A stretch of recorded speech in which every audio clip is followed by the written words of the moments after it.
Next, o banco digital que faz acontecer. Olá, boa noite. Boa noite. A polícia do Rio de Janeiro investiga a morte de uma criança de 9 anos. Ela deu entrada no hospital ferida por golpes de faca e com sinais de violência sexual. A família ainda tenta entender o que aconteceu. Suzana Denair Lopes Santos, de 9 anos, saiu pelo portão de casa para pedir ajuda. Ela estava machucada, com cortes que teriam sido provocados por uma faca. Os parentes contam que o padrasto, que conversava com o vizinho do lado de fora, foi quem ajudou a criança. Ela caiu nos pés dele, aí ele botou a blusa para tentar estancar o sangue. Aí a moça que socorreu falou que só enrolou. Quando virou ela, ela deu um suspiro assim e desmaiou de vez. A menina chegou aqui nesta unidade de pronto atendimento já sem vida. Os médicos relataram que ela apresentava ferimentos pelo corpo e indícios de violência sexual. Uma perícia será feita no Instituto Médico Legal. O exame pode determinar se a criança foi vítima de abuso. O crime aconteceu na noite desta sexta-feira em Nova Iguaçu, na Baixada Fluminense. A mãe de Suzana tinha ido ao posto de saúde vacinar o filho mais novo, de 6 anos. A divisão de homicídios fez uma perícia no local, mas até o momento nenhum suspeito foi identificado. Testemunhas começaram a ser ouvidas. Nada foi roubado do imóvel onde a família mora há cerca de 20 anos. Até agora a gente não sabe o que aconteceu, quem fez, que levaram a fazer isso com ela. Veja agora outros destaques do dia. Rio de Janeiro registra 100 pessoas atingidas por bala perdida somente neste ano. Bombeiros encontram os corpos de 6 vítimas do naufrágio no Pantanal.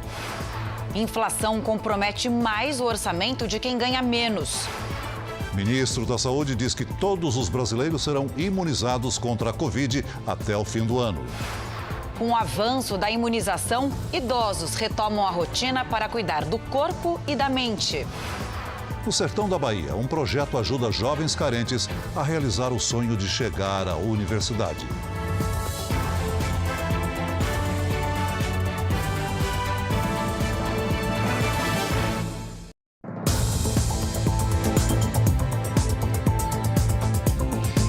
Está internado num hospital na zona sul de São Paulo, empresário baleado num assalto. Ele foi atingido em frente a um tradicional clube da zona oeste da capital. Assim que o empresário estaciona a moto, o criminoso de capacete e com baú de entregas anuncia o roubo. De longe, o outro assaltante, numa motocicleta, aponta uma arma. A vítima parece discutir e a briga continua na calçada. O assaltante armado dispara. 3 tiros atingiram Rodrigo Frois Coelho, de 47 anos. Um deles de raspão na cabeça. Os criminosos fugiram. O homem que atirou roubou a moto de Rodrigo, avaliada em cerca de R$40 mil. A ação aconteceu em frente a este clube tradicional num bairro de alto padrão da zona oeste de São Paulo. O empresário veio buscar o filho depois de um treino de natação. O jovem não presenciou o assalto. Rodrigo está internado em observação e, segundo os médicos, não corre risco de morte. Hoje, os sócios do clube estavam assustados. Realmente assusta, dá essa insegurança, porque na porta de um clube onde é tão movimentado tudo e acontecer isso, né? Um padrão que se repete, né? Vem os assaltantes em cima da moto, vem, pega e é muito rápido, não dá nem tempo para piscar, né? A polícia já descobriu parte do trajeto dos criminosos durante a fuga e espera conseguir mais imagens para poder identificá-los. A gente está coletando ainda os vestígios para manter a preservação, para ir atrás o máximo possível para onde eles foram, né? Porque daqui eles foram para algum lugar, né? 2 moradores foram baleados hoje num ponto de ônibus durante um confronto entre a Polícia Rodoviária Federal e criminosos na zona norte do Rio de Janeiro. Só nesse ano, 100 inocentes foram atingidos por balas perdidas na região metropolitana. Sheila seguia para o trabalho quando foi ferida. Eu não sabia se eu corria, se eu me jogava no chão. Eu não sei o que eu faria naquele momento. Ela estava num ponto de ônibus próximo da Avenida Brasil, uma das vias expressas mais movimentadas da cidade, quando a Polícia Rodoviária Federal trocou tiros com criminosos. O carro da polícia passou da PRF e tinha um carro suspeito na frente. Aí eles atiraram no carro e o carro atirou na minha direção e de um senhor também que estava no ponto junto comigo. Os dois foram socorridos neste hospital. O homem permanece internado. Um levantamento de uma plataforma que monitora tiroteios e situações de segurança pública no Rio de Janeiro mostra que em 2021, uma pessoa foi atingida por bala perdida a cada 3 dias na região metropolitana. Desde janeiro, já são 100 casos registrados. Mais da metade, 53 ocorrências, foram durante operações policiais. Desde junho do ano passado, o Supremo Tribunal Federal proibiu que ações ocorressem nas comunidades do estado durante a pandemia. Já retomou o patamar normal de operações, há operações todos os dias em lugares variados do Rio de Janeiro. Então, na verdade, a DPF ela só está em vigor no papel. 23 pessoas morreram depois de ser atingidas por balas perdidas em 2021. Em junho, a designer Kathleen Romeu, de 24 anos, foi morta ao sair da casa da avó na comunidade do Lins de Vasconcelos. A polícia fazia uma operação na região. A jovem estava grávida de 3 meses. Alice Pamplona, de 5 anos, foi ferida no colo da mãe durante a festa de Réveillon. A família comemorava em casa, na comunidade do Turano. A gente precisa de um plano de segurança pública que garanta a vida dessas pessoas que estão ali, vivendo o seu cotidiano, até que acontece uma situação em que elas são baleadas aleatoriamente. Não tem segurança em lugar nenhum. Pelo menos 2 pessoas estão desaparecidas depois de um desabamento na comunidade de Paraisópolis, em São Paulo. O acidente aconteceu por volta das 6 da tarde. Segundo os bombeiros, o sobrado que desabou tinha 3 andares com casas conjugadas. As residências ao lado também foram atingidas. Agora há pouco, uma pessoa foi retirada consciente dos escombros. Além dos 2 desaparecidos, 4 pessoas ficaram feridas. Ainda nesta edição, outras informações sobre o desabamento em Paraisópolis. Subiu para 6 o número de mortos no naufrágio que aconteceu próximo a Corumbá, no Mato Grosso do Sul. 4 vítimas eram da mesma família e faziam um passeio num hotel-barco. As rajadas de vento que atingiram o Mato Grosso do Sul surpreenderam esta embarcação. Era um hotel-barco usado por turistas que praticam pesca esportiva. A estimativa é que os ventos estavam a mais de 50 km por hora na hora do naufrágio, que aconteceu no Rio Paraguai, próximo a Corumbá, Mato Grosso do Sul. 14 passageiros foram resgatados por um barco do Exército que passava pelo local. Eles aparecem nesses registros em cima do casco da embarcação, alguns sem colete salva-vidas. Hoje, 6 pessoas foram encontradas mortas. Os irmãos Olímpio Alves de Souza e Geraldo Alves de Souza, Tiago Souza Gomes e Fernando Gomes de Oliveira, neto e genro de Geraldo, e Fernando Rodrigues Leão. Uma pessoa ainda não foi identificada. 12 integrantes da embarcação eram de Rio Verde, no interior de Goiás. O irmão de Tairone é um dos sobreviventes. Essa viagem, alguns deles, ela é feita todo ano. E esse ano, como todos os anos, eles fizeram isso, e aconteceu essa tragédia ontem. Pelo menos 16 militares participam das buscas, que devem continuar até que a última vítima seja encontrada. A Defesa Civil do Mato Grosso do Sul já tinha emitido um alerta de tempestades entre as 11 da manhã de sexta-feira e 11 da manhã deste sábado. Um inquérito instaurado pela Marinha vai apontar se o capitão do barco ignorou este alerta e se a embarcação cumpria as normas de segurança. São Paulo promove o Dia V da vacinação neste sábado. A iniciativa tem 2 frentes: a atualização da carteirinha de crianças e adolescentes e a conclusão do esquema vacinal contra a Covid-19. E no Maranhão, o ministro da Saúde disse que até o final do ano, toda a população brasileira vai estar imunizada. Eu estou emocionada. A emoção de Cleide tem explicação. Ela acabou de tomar a dose de reforço contra a Covid.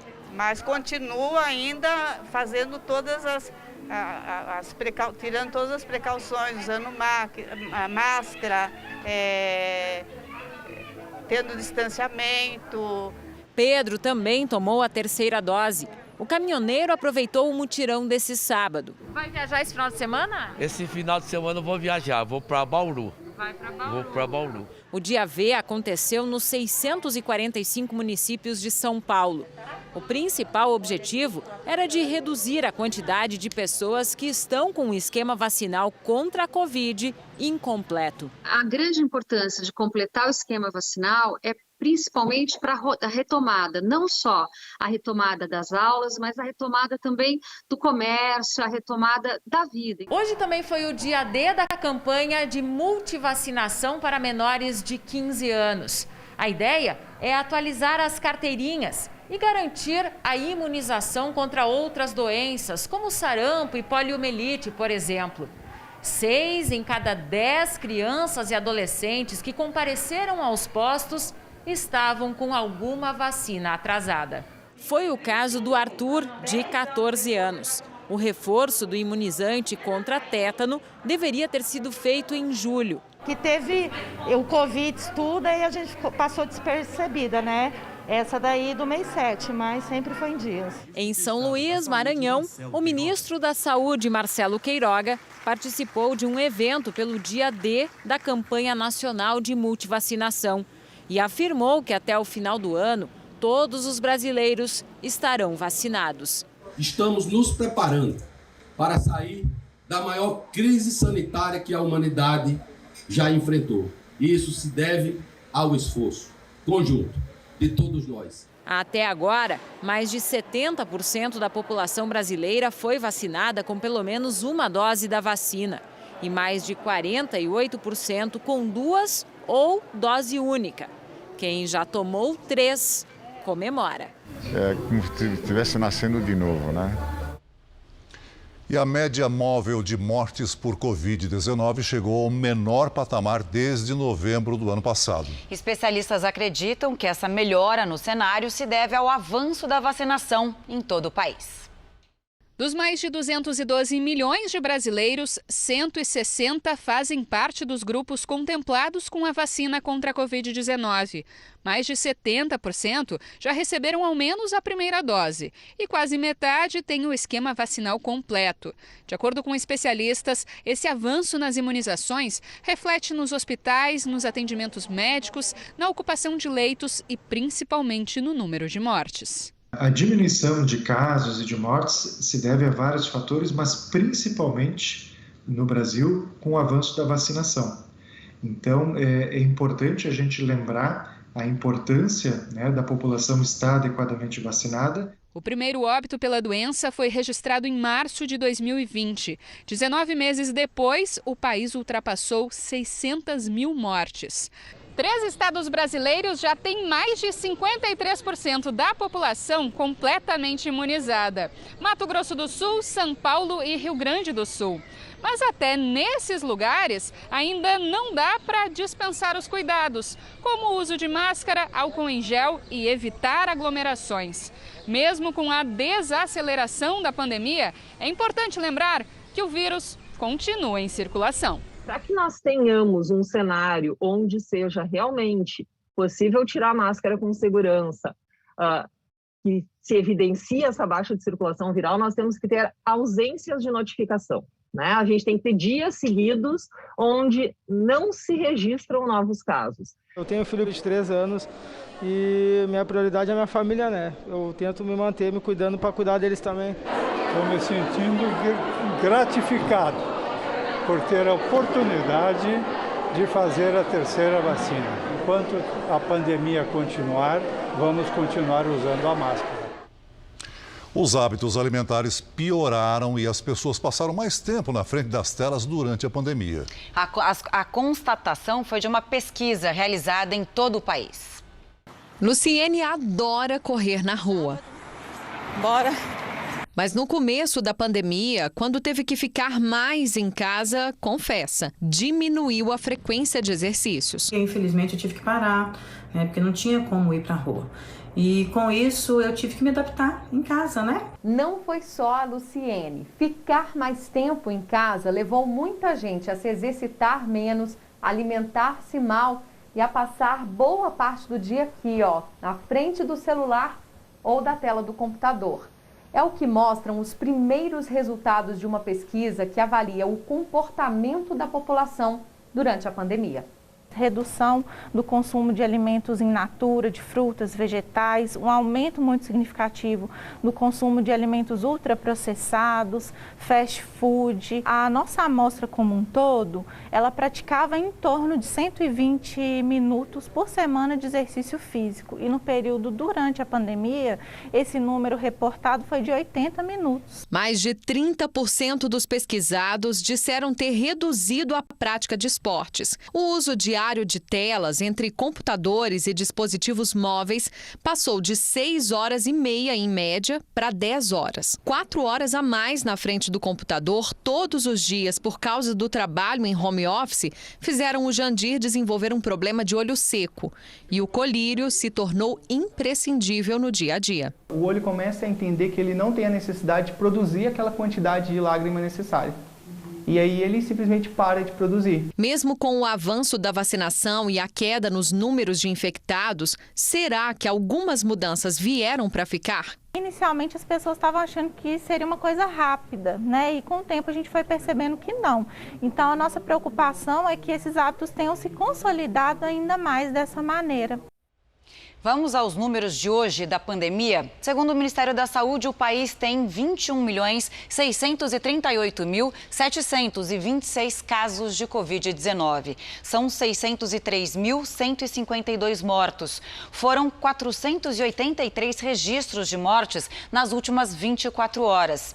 Também entre ontem e hoje, 15.239 pessoas se recuperaram.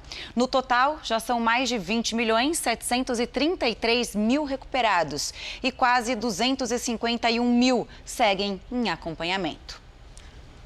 A partir de segunda-feira, o Rio Grande do Sul vai exigir o passaporte de vacinação para atividades com aglomeração de pessoas. A medida divide opiniões, principalmente entre prefeitos e empresários. Nesta casa de eventos em Porto Alegre, os organizadores se anteciparam à determinação de usar o passaporte vacinal e, desde a semana passada, a apresentação do comprovante já é obrigatória. E hoje, com a vacinação, isso somou muito, de poder vir, saber que não está doente, que está vacinado, né? Dá segurança para todos. Para todos, é muito bom, né? A partir da segunda-feira, o Rio Grande do Sul será o 5º estado a adotar o passaporte vacinal como contrapartida à flexibilização das atividades que dependem de aglomerações. Antes, o comprovante só era exigido no Amazonas, Pará, Pernambuco e Espírito Santo. A Federação das Associações dos Municípios Gaúchos, que reúne 497 prefeituras, defende a ideia de que cada localidade tenha liberdade de exigir ou não, adequando à realidade de cada região. Gostaríamos de ter sido ouvido e, especialmente, garantir a autonomia para que os prefeitos, diante das suas realidades, possam tomar as medidas como sempre fizeram, com muita responsabilidade. O decreto que regulamenta a medida entrou na mesma categoria dos demais protocolos contra a Covid-19 e, por isso, não pode ser alterado à revelia do governo estadual. Não deve obrigar a pessoa, na minha opinião, né? Na opinião dos outros. É muito válido o passaporte que confirma que a pessoa se vacinou, está imunizada. Apesar das opiniões divididas, a partir de segunda-feira, o passaporte vacinal será obrigatório para 5 grupos de atividades com alto risco de contaminação por Covid-19. Competições esportivas, eventos sociais, atividades de lazer e artísticas, feiras e exposições. Também serão cobradas normas de distanciamento e o uso de máscara. A polícia do Reino Unido investiga a motivação do autor do ataque contra um parlamentar britânico na sexta-feira. A suspeita é que o crime tenha relação com o terrorismo. Flores, mensagens. Chocados, muitos britânicos prestaram homenagens ao parlamentar assassinado. Toda a área foi isolada pela polícia. O primeiro-ministro Boris Johnson esteve hoje no local do crime e levou flores em solidariedade ao companheiro de partido David Amess.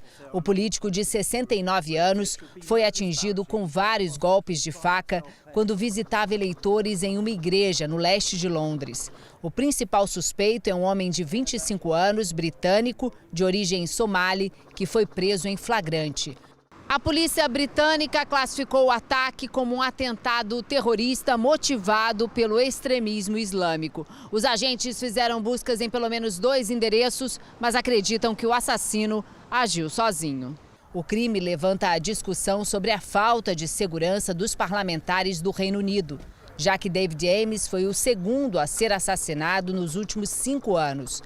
Em 2016, uma deputada do Partido Trabalhista foi morta a tiros, também durante um encontro de rotina com apoiadores. A ministra do Interior do país pediu que o tema seja discutido e que as autoridades estabeleçam novas estratégias para garantir a integridade dos parlamentares. Uma ala afegã do Estado Islâmico reivindicou a autoria do ataque a uma mesquita ontem, na segunda maior cidade do Afeganistão. Num comunicado, o grupo terrorista disse que o ataque foi realizado por 2 homens-bomba. 47 pessoas morreram e 70 ficaram feridas. Também hoje, o grupo radical islâmico Talibã, que governa o país, prometeu reforçar a segurança nas mesquitas. 4 pessoas ficaram feridas num tiroteio numa escola do estado americano do Alabama. 2 delas são adolescentes. Um vídeo postado nas redes sociais mostra o momento após os disparos durante uma partida de futebol americano colegial. Jogadores e espectadores saíram correndo, outros deitaram no chão. A motivação ainda é investigada. A polícia procura por 2 suspeitos que fugiram de carro do local. A inflação acumulada no ano comprometeu muito mais o orçamento dos brasileiros mais pobres em comparação com o grupo com maior poder aquisitivo. Entre as famílias de renda muito baixa, a alta dos alimentos foi o que mais pesou. Sempre que abre a despensa, a Judete tem a mesma preocupação. Esse feijão aí vai ter que durar pelo menos 2 semanas. O açúcar também. Como que a gente vai fazer com os alimentos caros desse jeito? Ela já não faz há muito tempo uma compra grande no mercado. O marido dela, aposentado, começou a fazer bicos, o que ela nem está conseguindo. Quando tem neto em casa, o que mais incomoda é não ter o que as crianças gostam. Eles pedem bolacha, chocolate, também pede, entendeu? Aí eu não tenho, né? Comprar até o básico está complicado. Um sufoco para as famílias brasileiras. No mês passado, muitos alimentos continuaram subindo, principalmente as frutas, café e o frango. Se o problema fosse só o preço da comida, já seria difícil. Mas tem mais. Com a conta de luz, nossa, tá um absurdo, moço. Às vezes ela chega a 200. O gás aumentou, ele estava indo para mim aqui R$130. É muita coisa. Os aumentos de preços dos alimentos, do gás e da luz atingem o bolso de todo mundo. Mas é claro que são muito mais difíceis de suportar por quem ganha menos, enquanto não pesam tanto no orçamento de quem tem uma condição financeira melhor. A inflação é diferente de acordo com o que cada família pode e costuma consumir. E o índice hoje está mais alto, justamente para os brasileiros com renda menor. O Instituto de Pesquisas Econômicas Aplicadas calcula a inflação por faixas de renda. Em setembro, para famílias que vivem com até R$ 1.809 por mês, o índice foi de 1,30%. Em casas com renda acima de R$ 17.764, ficou em 1,09%. De 12 meses para cá, a inflação dos mais pobres subiu quase 11% e a dos mais ricos, pouco menos de 9%. Essas famílias, elas já têm um orçamento muito apertado. E o que a gente vê que tem aumentado nos últimos meses são itens de extrema necessidade, né? Então, você não pode postergar o uso da energia elétrica ou o consumo de um alimento, como você poderia fazer no caso da aquisição de um item de vestiário ou de um eletroeletrônico, ou até mesmo o uso de um serviço de recreação. Não tem muito jeito. Ou ele vai consumir menos, ou ele vai ter que fazer algum tipo de troca que nem sempre tem o mesmo valor nutricional no caso dos alimentos. O que a inflação alta significa para os mais pobres, a dona Natália resume. Tá difícil para todo mundo, né? Os que tem mais, os que tem menos, os que tem menos fica pior ainda, né? É bem difícil. E agora mostramos um espetáculo da natureza, as paineiras, árvores que costumam colorir o país na época da florada, em abril. Agora, com frutos maduros, tingem o chão com uma fibra branca. Em Salvador, o algodão flutuante, que lembra a neve, virou atração. A imagem causa espanto. Neve caindo no céu da capital baiana? Chega a ser surpreendente. E quando chega a ventar um pouquinho mais, aí é que tem um efeito melhor ainda. Na Praça do Campo Grande, os flocos que flutuam no ar e deixam o chão todo branco chamam a atenção.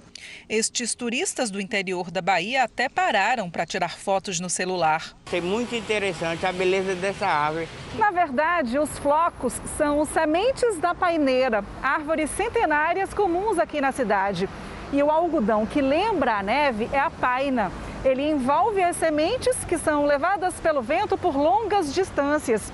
Esse efeito acontece na primavera, quando as árvores começam a dar frutos e a espalhar as sementes. As paineiras são árvores altas que chegam a 30 metros de altura e 1,5 metro de diâmetro. Hoje elas estão espalhadas por boa parte do Brasil, do sul ao nordeste. A espécie é nativa da Amazônia e pode ter chegado ao país trazida da África pelo vento há milhões de anos. O mundo já tinha os continentes totalmente separados, mas mesmo assim não impediu, não foi barreira para essa espécie conseguir se dispersar, sendo levada pelo vento. Mesmo quem já está acostumado com o fenômeno, que se repete todo ano, não deixa de se surpreender. Mas é muito lindo mesmo. O homem mais alto do Brasil não consegue mais andar. Ele acaba de receber um diagnóstico que abalou toda a família. Você vai entender melhor esse drama no próximo Câmera Record. 2,37 metros de altura. Eu fui diagnosticado com gigantismo. Um gigante que não exibe mais sua grandeza. Faz 4 anos que ele está numa cadeira de roda. O quadro é irreversível. Vai ter que precisar fazer uma cirurgia de amputação. Mas ele quer lutar. Eu com certeza vou voltar a andar, se Deus quiser. O drama do homem mais alto do Brasil, no Câmera Record. E você vai ver a seguir, relatório final da CPI da pandemia deve indiciar mais de 40 pessoas. E ainda hoje, avanço da vacinação permite que idosos retomem as atividades para cuidar da saúde.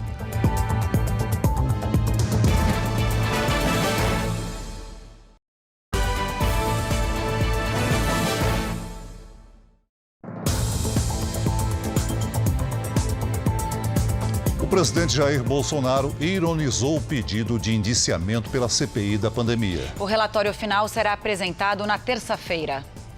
O presidente comentou a notícia de que o senador Renan Calheiros, relator da CPI da Covid-19, vai pedir o indiciamento dele por 11 crimes. A CPI do homicídio. O Renan Calheiros me indiciou por homicídio. Diz que é 11, né? 11 crimes. O Renan me chama de homicida ainda. Bandido daquele. Bandido é elogio pra ele. O Renan tá achando que eu não vou dormir porque tá me chamando de homicida, tá de sacanagem. Renan Calheiros está decidido a propor o indiciamento do presidente Jair Bolsonaro por prevaricação, crime contra a humanidade, crime de responsabilidade, incitação ao crime, epidemia com resultado de morte, charlatanismo, genocídio de indígenas, infração de medida sanitária preventiva, emprego irregular de verbas públicas, homicídio comissivo por omissão no enfrentamento da pandemia e falsificação de documento particular. O relatório final será apresentado na terça-feira, com votação prevista para o dia seguinte. Em caso de aprovação, o texto seguirá para a Procuradoria-Geral da República, a quem cabe decidir se vai ou não indiciar o presidente da República. O papel da CPI é de investigar. Ela funciona ali, o Congresso está funcionando como uma autoridade policial. E, a partir daí, encaminhar o relatório para as autoridades competentes para dar andamento aos possíveis processos judiciais. CPI não pune, CPI investiga. Então, o relatório final, ele é só isso, um relatório que vai dizer o que a CPI conseguiu identificar, o que ela apurou e, a partir daí, o que ela espera que sejam tomados como providências. Mais de 40 pessoas serão indiciadas, entre elas integrantes do alto escalão do governo federal, como Marcelo Queiroga, atual ministro da Saúde, Onyx Lorenzoni, ministro do Trabalho, Wagner Rosário, ministro da Controladoria Geral da União, Eduardo Pazuello, ex-ministro da Saúde, Ernesto Araújo, ex-ministro das Relações Exteriores, e os filhos do presidente, o senador Flávio Bolsonaro, o deputado federal Eduardo Bolsonaro, além do vereador Carlos Bolsonaro. A CPI da pandemia vai colher o último depoimento na segunda-feira. Nelson Mussolini, do Conselho Nacional de Saúde, vai falar sobre a existência ou não de interferências políticas nos protocolos de combate à pandemia. As defesas do ministro Marcelo Queiroga e do ex-ministro Eduardo Pazuello afirmaram que ainda não foram comunicadas formalmente e, por isso, não podem se pronunciar. O senador Flávio Bolsonaro afirmou que as acusações do relatório da CPI não têm base jurídica.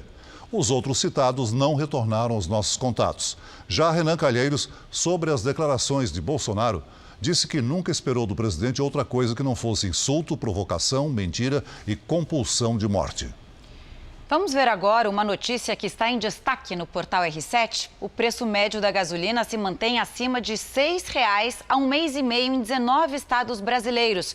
O levantamento é da Agência Nacional de Petróleo. O Rio de Janeiro tem o combustível mais caro do país. O preço médio do litro supera R$ 6,70 no estado. Já o Amapá tem a gasolina mais barata, R$ 5,35 o litro. Para ler esta e outras notícias, aponte a câmera do seu celular para o QR Code que aparece aí na tela da sua TV ou acesse r7.com. Veja agora os destaques do próximo Domingo Espetacular. 2 homens em busca da liberdade.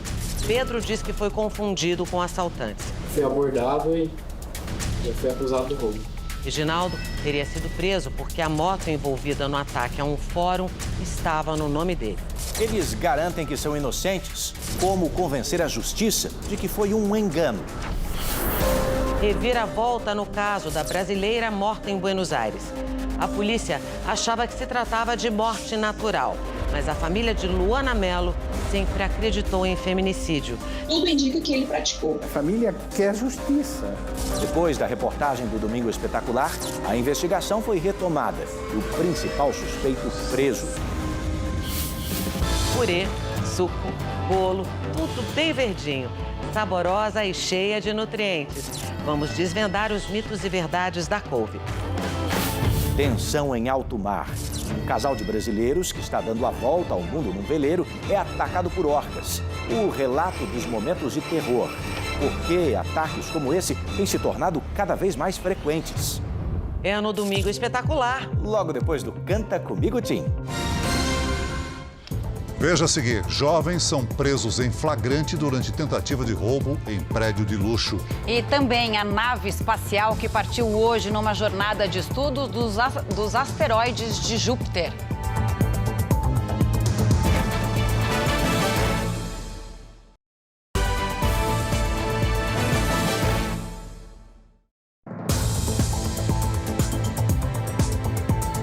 Voltamos a falar sobre o desabamento de um sobrado que aconteceu há pouco na comunidade de Paraisópolis, em São Paulo. A repórter Ingrid Gribel está no local e atualiza as informações para a gente. Ingrid, boa noite. Boa noite, Camila. Boa noite, Celso. Boa noite a todos. A última vítima foi resgatada dos escombros agora, há poucos minutos. O Corpo de Bombeiros teve dificuldade para acessar o local por causa das ruas estreitas da comunidade. Todas as 4 vítimas, 3 homens e uma criança, foram localizados e estão conscientes. O acidente aconteceu no final da tarde, por volta das 6 horas. O sobrado que desabou tinha 3 andares. Camila, Celso. Obrigada, Ingrid. 2 jovens foram presos tentando roubar um condomínio de alto padrão na zona norte de São Paulo. Eles escolhiam apartamentos vazios e enganavam funcionários, se passando por sobrinho das vítimas. A polícia gravou o momento da prisão. A dupla é localizada na escada do prédio. Vai pro chão, Vai. Cadê a chave de fenda? Com um homem de 25 anos, é encontrada uma chave de fenda que seria usada para arrombar o imóvel. Era pra quê? Olha pra cá, olha pra mim. Pra arrombar o apartamento? O criminoso tem passagens pela polícia por roubo, furto e associação criminosa. A comparsa, de 16 anos, foi detida há uma semana em uma ação semelhante. De acordo com a polícia, os suspeitos sabiam quando os imóveis estariam vazios. O crime era bem elaborado. Aqui na delegacia, o porteiro contou que horas antes da chegada da dupla, recebeu uma ligação de uma mulher se passando pela dona de um apartamento. Ela dizia que 2 sobrinhos apareceriam para buscar uma mala no imóvel. Só que ele desconfiou e ligou para a proprietária. E ela negou a história. Quando a dupla chegou ao prédio, o porteiro avisou a polícia e os 2 foram presos em flagrante. Agora, a polícia investiga a participação da dupla em outros furtos pela região e também quer saber como eles tinham informações sobre os moradores do prédio. Uma quadrilha especializada em furto e roubo de condomínios. Eles atuam no estado inteiro de São Paulo. São diversos apartamentos, diversos condomínios que eles furtam diariamente. O Jornal da Record mostra agora histórias de esforço e conquista em meio aos desafios de quem estuda no sertão nordestino. Alunos do projeto Nova Canaã, em Irecê, no semiárido baiano, estão mais perto de alcançar um sonho, o do diploma em uma universidade. É no quartinho dos fundos que Felipe guarda um tesouro, os livros dele. Estudando 10 horas por dia, o jovem de 18 anos conseguiu uma boa pontuação no Enem. Eu estudava pela manhã no colégio, à tarde também, e quando eu chegava em casa, eu ainda revisava alguns conteúdos, realizava algumas atividades, pesquisava mais para aprender. Felipe é o orgulho da família. Ainda bebê, ele foi abandonado pelos pais biológicos. Dona Edilza foi quem criou o rapaz. A professora aposentada que ensinava no sertão nordestino se emociona ao falar do filho. Eu nunca precisei pedir ele para ele fazer uma tarefa. Ele já chegava, já tomava o banho dele, já ia direto, desde pequenininho. Hoje ele também é exemplo para os amigos que sonham em seguir os mesmos passos, como Jasmin, que quer cursar medicina. A jovem se divide entre os estudos do ensino médio e os cursos preparatórios, todos online por causa da pandemia. A maioria das mulheres da minha família são donas de casa ou tiveram filhos muito cedo e eu quero ser a diferença. Com bastante esforço, eu vou conseguir ir muito longe. As famílias de Felipe e Jasmin não tinham condições para financiar os estudos dos jovens. E como em algumas regiões do país o ensino ainda é precário, o sonho só foi possível com uma ajuda especial, do projeto Nova Canaã. O projeto social da Igreja Universal está localizado na cidade de Irecê, no sertão baiano, e atende 600 crianças e adolescentes de educação infantil até o ensino médio. A expectativa é que mais de 4 milhões de estudantes façam as provas do Exame Nacional do Ensino Médio em todo o país. São Paulo, Minas Gerais e Bahia são os estados com mais inscritos. Daqui do projeto Nova Canaã, 25 adolescentes vão fazer o exame. Nós reconhecemos a importância de uma base educacional, desde a educação infantil, perpassando por todos os segmentos. Isso vai fazer toda a diferença.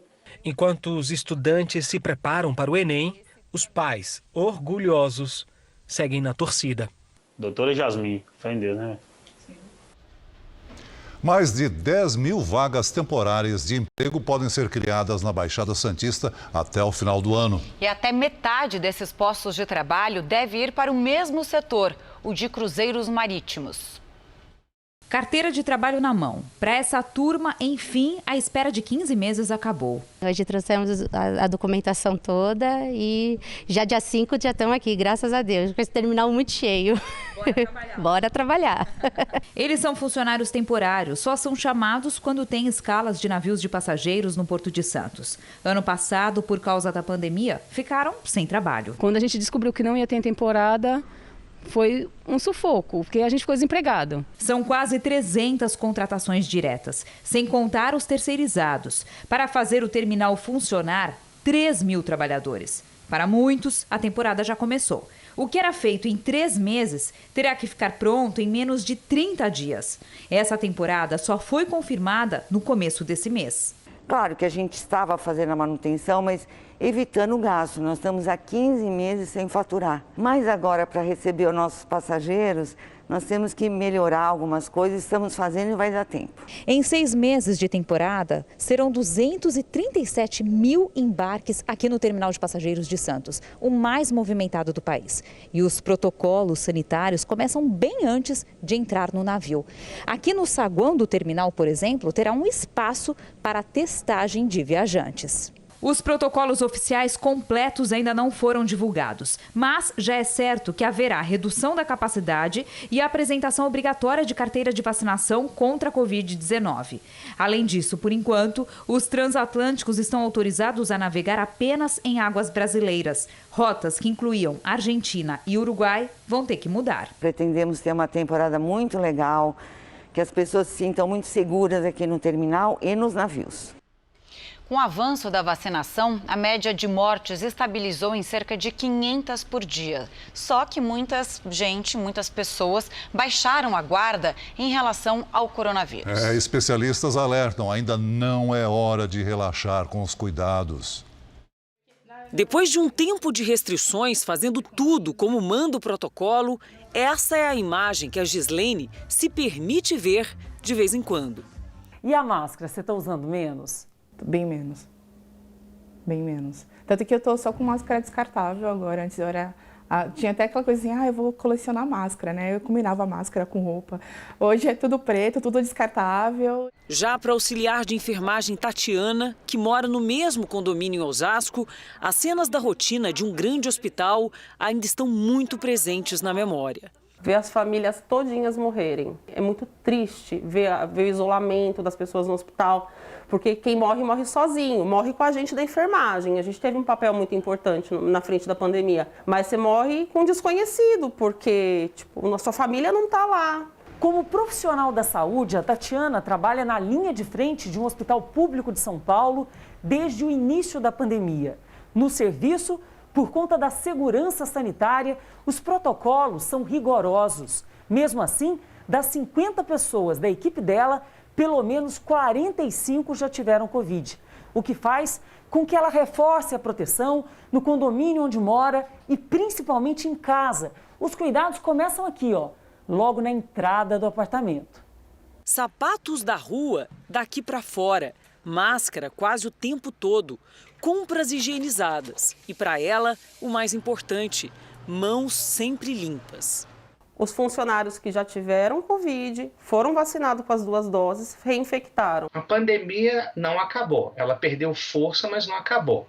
Então, o que nós precisamos fazer? Vacinar, imunizar. Segundo, ainda ter cuidados, evitar proximidade, usar máscaras e retomar nossa vida com esses cuidados. A gente pode viver normalmente, voltar à nossa vida, mas tomando esses cuidados que são mínimos. Vamos acompanhar agora o andamento da vacinação em todo o país. Nas últimas 24 horas, somadas as aplicações da primeira, segunda e terceira doses, mais de 693 mil pessoas receberam a vacina contra a Covid-19.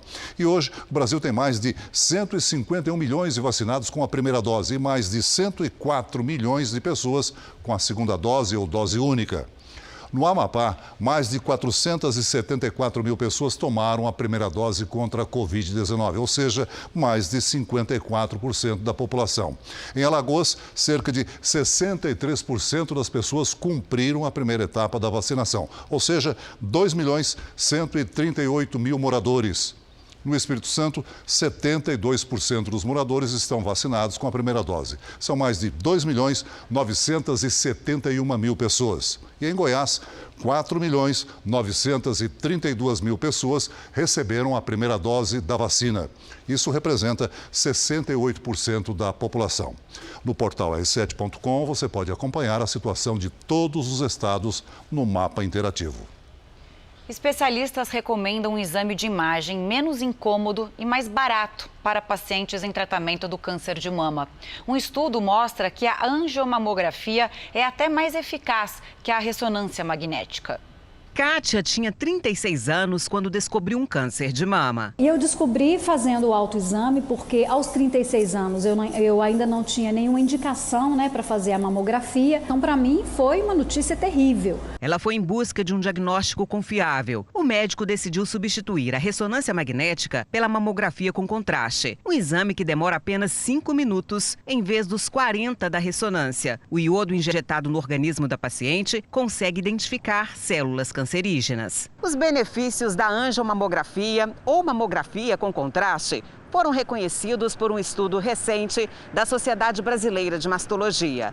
Além dos pesquisadores considerarem este método tão eficiente quanto o exame de ressonância, o custo é 60% mais barato. Então a paciente de uma só vez já sai com a mamografia e com uma mamografia contrastada, que é semelhante a uma ressonância. Por enquanto, o Ministério da Saúde diz que não há pedido para a avaliação da angiomamografia na Comissão Nacional de Incorporação de Tecnologias do SUS. O câncer de mama é o que mais atinge as mulheres no Brasil e no mundo. O Instituto Nacional do Câncer estima que até o ano que vem devem surgir mais de 60 mil novos casos da doença no país. Segundo o especialista, não há mamógrafos em número suficiente e a pandemia ajudou a afastar as mulheres dos consultórios. Só no ano passado, houve diminuição de 42% na procura por esse exame em todo o país. A adoção da angiomamografia pelo SUS ajudaria a desafogar a fila. Ela vai te dar uma avaliação da extensão da lesão, possibilitando, depois da quimioterapia, você ver melhor como que foi essa resposta, e ela vai te dar a possibilidade de identificar outras lesões ocultas que a mamografia comum ou o ultrassom não conseguiram observar. Foi graças ao exame de contraste que Kátia está comemorando 10 anos de vitória sobre o câncer de mama. Vai ser uma notícia assim maravilhosa se todas as pessoas, se as mulheres do SUS puderem ter acesso à mamografia contrastada.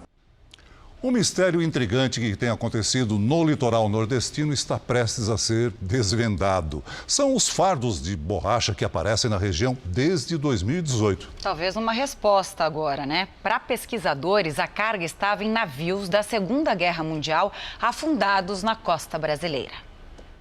A descoberta foi feita por pesquisadores da Universidade Federal do Ceará a partir de um ideograma japonês gravado nos fardos.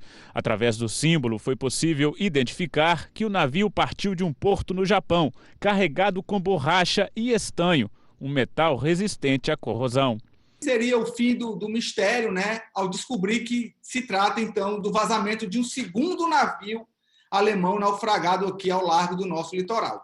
O navio foi bombardeado por americanos na costa brasileira em 1944. Segundo pesquisadores, algumas empresas tentam resgatar a carga de estanho que está dentro do navio naufragado na costa brasileira. Com isso, a carga de borracha se desprende e boia no mar, até chegar às praias do Nordeste.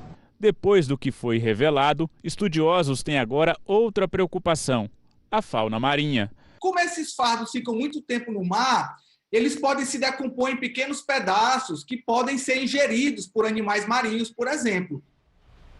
Enquanto os temporais atingem o centro-sul, o sol e o calor comandam o tempo no interior do Nordeste. Cidades do norte da Bahia e no interior do Piauí não registram aquela chuva boa há mais de 90 dias. Assunto para a Paloma Poeta. Ótima noite, seja mais uma vez bem-vinda. Alguma esperança desse cenário mudar, Paloma? Olha, esperança tem, mas bem pequenininha mesmo. Camila, boa noite para você. Celso, boa noite para você também que está em casa. É que, infelizmente, essa chuva que essas áreas do Nordeste tanto precisam só devem retornar no ano que vem.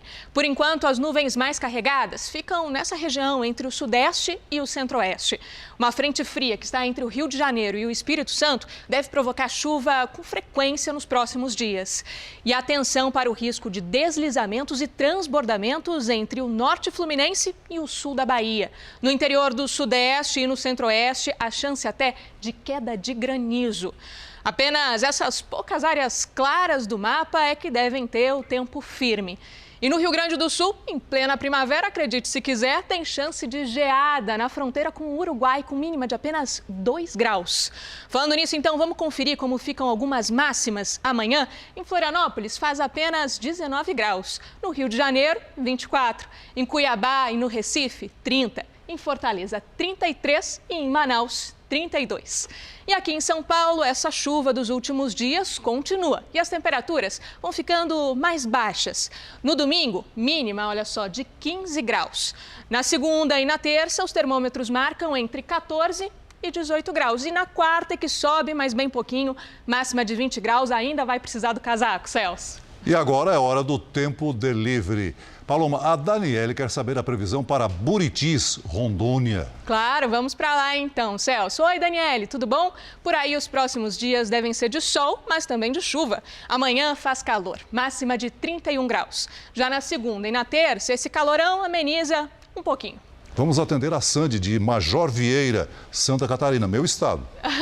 Então vamos lá, com muito carinho, claro. Oi, Sandy. Major Vieira deve ter chuva amanhã e segunda-feira também, com temperaturas entre 8 e 15 graus. E na terça é que a chuva vai dar uma trégua, mas com o tempo ainda nublado, sol encoberto. Máxima de 18 graus. Participe você também do Tempo Delivery pelas redes sociais, você já sabe, né? Bem fácil, mande sua mensagem com a hashtag #VocêNoJR. Camila, Celso, um ótimo domingo para vocês. Para você também, Paloma. Volte sempre. Um terremoto de magnitude 4,8 na escala Richter, que chega a um máximo de 9, provocou destruição em Bali, na Indonésia. Pelo menos 3 pessoas morreram. O tremor causou deslizamentos de terra e deixou várias construções parcialmente danificadas. Centenas de moradores tiveram que abandonar as casas. Esta mulher foi resgatada com vida dos escombros. Bombeiros ainda procuram por mais vítimas. A região de Bali é um dos principais destinos de turistas e foi reaberta recentemente aos estrangeiros. Ainda na Indonésia, 11 estudantes morreram afogados durante uma excursão para a limpeza de um rio. Outros 10 foram resgatados. 150 alunos de uma escola secundária participavam da atividade na província de Java Ocidental, no sudoeste do país. 21 caíram na água. Segundo testemunhas, os estudantes tentavam atravessar o rio de mãos dadas quando um deles teria escorregado. E a NASA enviou hoje ao espaço uma nave com destino a Júpiter para estudar pela primeira vez a formação dos asteroides do planeta. A missão terá o maior percurso já realizado por uma espaçonave na história. 3, 2, 1, 0. A sonda batizada de Lucy decolou de Cabo Canaveral, na Flórida. A viagem deve durar 12 anos. Nesse tempo, Lucy vai percorrer os 8 asteroides de Júpiter. O principal objetivo da missão é descobrir mais sobre a formação do sistema solar. Segundo os especialistas, esses asteroides são como cápsulas do tempo, que não foram muito exploradas e podem dar pistas sobre a origem do universo. Estudantes do Instituto de Tecnologia do Camboja, país do continente asiático, projetaram drones tripulados. A ideia é desafogar o trânsito nas grandes cidades e também servir de apoio no combate a incêndios.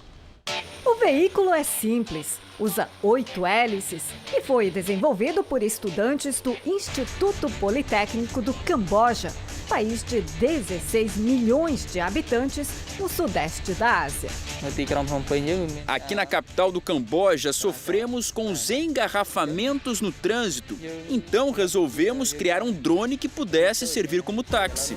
O estudante de 21 anos que pilota o drone explica ainda que o projeto inclui a fabricação de veículos para ajudar o serviço dos bombeiros.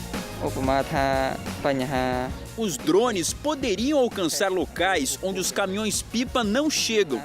Poderiam, por exemplo, transportar água ou levar a mangueira para os andares mais altos dos prédios. Por enquanto, o protótipo consegue carregar um piloto de até 60 quilos durante 10 minutos, a uma altura de 4 metros. A distância máxima percorrida é de 1 quilômetro. O líder do projeto diz que o design está sendo aperfeiçoado para suportar um peso maior e voar mais longe com estabilidade. Antes da pandemia, em 2018, foram vendidos 4 milhões de drones em todo o mundo. Eles estão presentes em muitas áreas, como entretenimento, uso militar, mapeamento geográfico, mas é no transporte que os analistas esperam o maior crescimento nos próximos 5 anos. Então, pelo que tudo indica, o projeto desses estudantes do Camboja está no caminho certo. Na Colômbia, 24 dos 80 hipopótamos que vivem na antiga fazenda do traficante Pablo Escobar foram esterilizados. O objetivo é conter a reprodução desenfreada. Cientistas colombianos e americanos usaram um produto químico que torna os animais inférteis. Em 1993, quando Escobar foi morto a tiros, a polícia apreendeu a fazenda e enviou ao zoológico a maioria dos animais importados ilegalmente. Mas um casal de hipopótamos ficou e, sem predadores naturais, multiplicou a espécie no local, espantando a fauna nativa da região.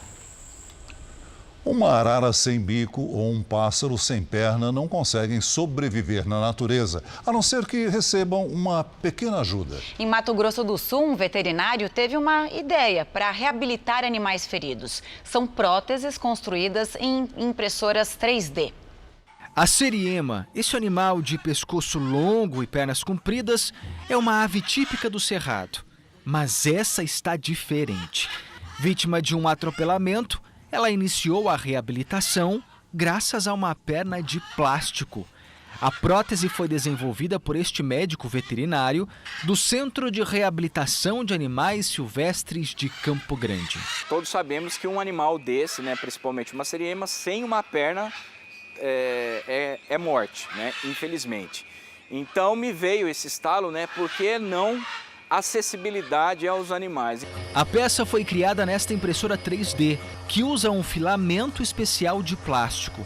Assim que o projeto ganhou vida, a prótese foi colocada no animal e deu certo. Foi instantâneo a alegria do animal a hora que nós colocamos a prótese no animal. Por quê? Porque a primeira coisa que ele fez, ele ficou em pé. Deu uma ciscada, um pouco desconfiada ainda, No entanto, ainda ela está em processo de adaptação ao novo membro. Mas assim, ela já se juntou com outro animal da mesma espécie e a partir de agora eu creio que só alegria e adaptação. Foi neste mesmo centro de reabilitação que esta arara acidentada da espécie canindé recebeu uma prótese de bico. O animal se adaptou bem ao implante e foi devolvido à natureza. Essa é a proposta deste centro de reabilitação, fazer com que os animais silvestres feridos sejam tratados e retornem para a vida na mata. Sobre a seriema, ainda é cedo para saber se ela poderá deixar o cativeiro. Mas uma coisa é certa, depois da prótese, a ave ganhou qualidade de vida. Esse animal, por mais que ele não volte à natureza, ele vai ser encaminhado a algum centro de pesquisa, algum zoológico, alguns parceiros nossos, e com certeza ele está apto à reprodução. Então isso, a gente continua ainda a multiplicação das espécies. Nos Estados Unidos, a tecnologia do 3D está sendo usada na construção de casas. A promessa é de imóveis sustentáveis por um preço mais acessível. Projeto rápido.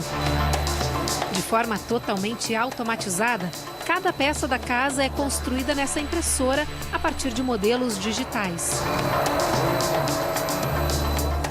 E esse é o resultado: um imóvel moderno, espaçoso e com grandes janelas. A empresa responsável fica em Oakland e pretende usar as impressoras 3D para enfrentar a crise imobiliária na Califórnia. Recentemente foi anunciado até mesmo um bairro totalmente construído com a ajuda da impressora. Serão 15 casas na cidade de Rancho Mirage, no sul da Califórnia. São imóveis com 3 quartos, 2 banheiros, deck e até piscina. Um dos atrativos para esse tipo de construção é o preço, considerado baixo para muitos americanos. O valor inicial é de $595 mil, mais de 3 milhões de reais. Para se ter uma ideia, o valor é 45% mais baixo do que outros imóveis tradicionais na mesma região. Segundo o cofundador da empresa, Sam Rubin, as construções 3D são mais sustentáveis. Ele diz que as convencionais são responsáveis por 11% das emissões globais de gases do efeito estufa. Uma das melhores coisas sobre a impressão 3D é que você só usa o material de que precisa. É possível criar objetos do nada, afirma o empresário. As peças levam alguns meses para ficarem prontas, mas a montagem pode ser feita em apenas 24 horas. Chris McGogan diz que tinha a intenção de construir uma casa tradicional, mas o preço do imóvel feito pela impressora 3D o fez mudar de ideia. Idosos com a vacinação completa começam a retomar a rotina de exercícios, cultura e lazer. Faz bem para o corpo, para a mente e para a alma. Todos sentiam falta da companhia e da troca de energia entre as pessoas. Dona Yara, de 79 anos, usa a imagem no celular como inspiração para reproduzir cores e formas no papel.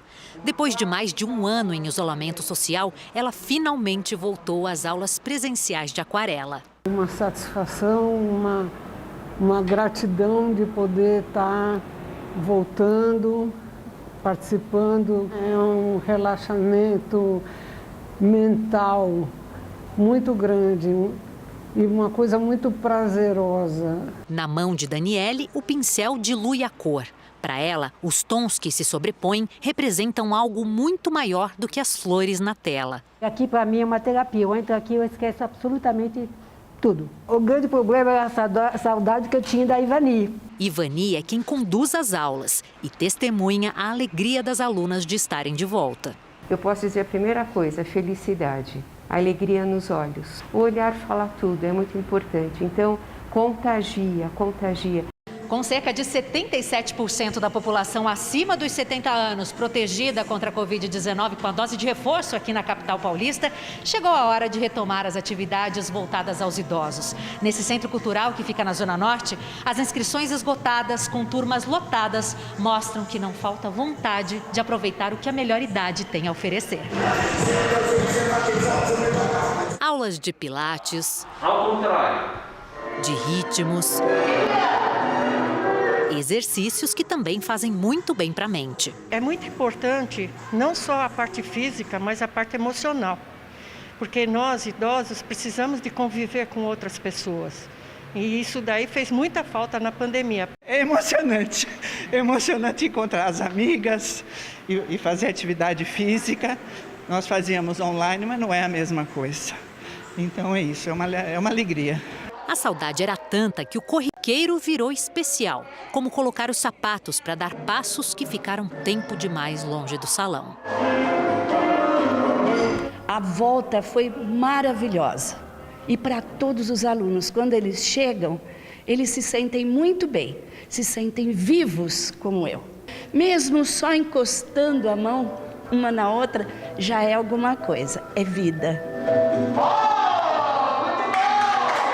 Ainda há quem prefira acompanhar as aulas de dança de salão de casa.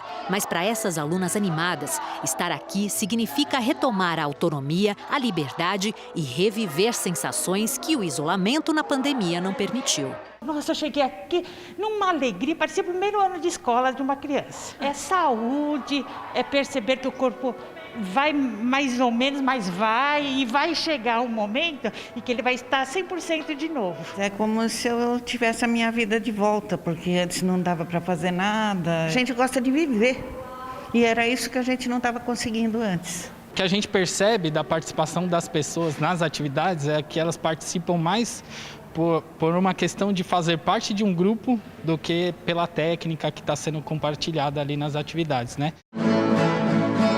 E se a necessidade de ficar em casa privou muita gente de fazer o que gosta, por que não aproveitar a flexibilização para realizar um sonho antigo? Desde criança, né, aquele sonho de ver todo mundo tocando, né, música, eu sempre gostei. Minha mãe cantava, né, então eu ficava apaixonada por aprender, né?